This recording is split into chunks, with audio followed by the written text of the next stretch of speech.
A una settimana dall'apertura delle scuole, caos in Veneto sull'applicazione del decreto governativo sull'obbligo vaccinale e di quello del direttore della sanità veneta Domenico Mantoan, che prevede una moratoria sui termini del primo. Il sindaco di Treviso Giovanni Manildo ha annunciato che applicherà le regole del Ministero ignorando quelle della Regione. Sulla stessa linea il primo cittadino di Mira Marco Dori, mentre un appello alla calma arriva da Milano, dove la Presidente dei Comuni Veneti Maria Rosa Pavanello invita i colleghi a non procedere in ordine sparso.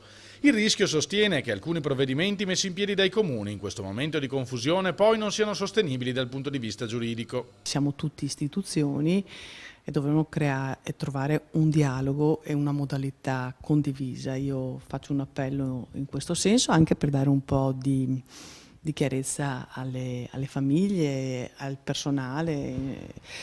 Altrimenti insomma si crea un po', si creano dei fronti, ecco, questo non fa bene a nessuno, delle contrapposizioni, a volte anche delle strumentalizzazioni. Non vorrei che si arrivasse a questo, ecco. Molti genitori, anche qui a Milano, non sanno cosa fare, spiega la sindaca, sono disorientati da questo scontro tra istituzioni e chiedono più tempo per capire. Di sicuro alzare i toni del conflitto non infonde loro serenità. Io auspico che in brevissimo termine ci sia per ogni territorio almeno una linea condivisa tra ASL di competenza, abbiamo le ASL appunto provinciali sostanzialmente un po' dappertutto, ufficio scolastico che è quindi l'organismo periferico del Ministero e comuni, cioè questo sarebbe un po' l'auspicio che io vorrei che venisse preso in considerazione.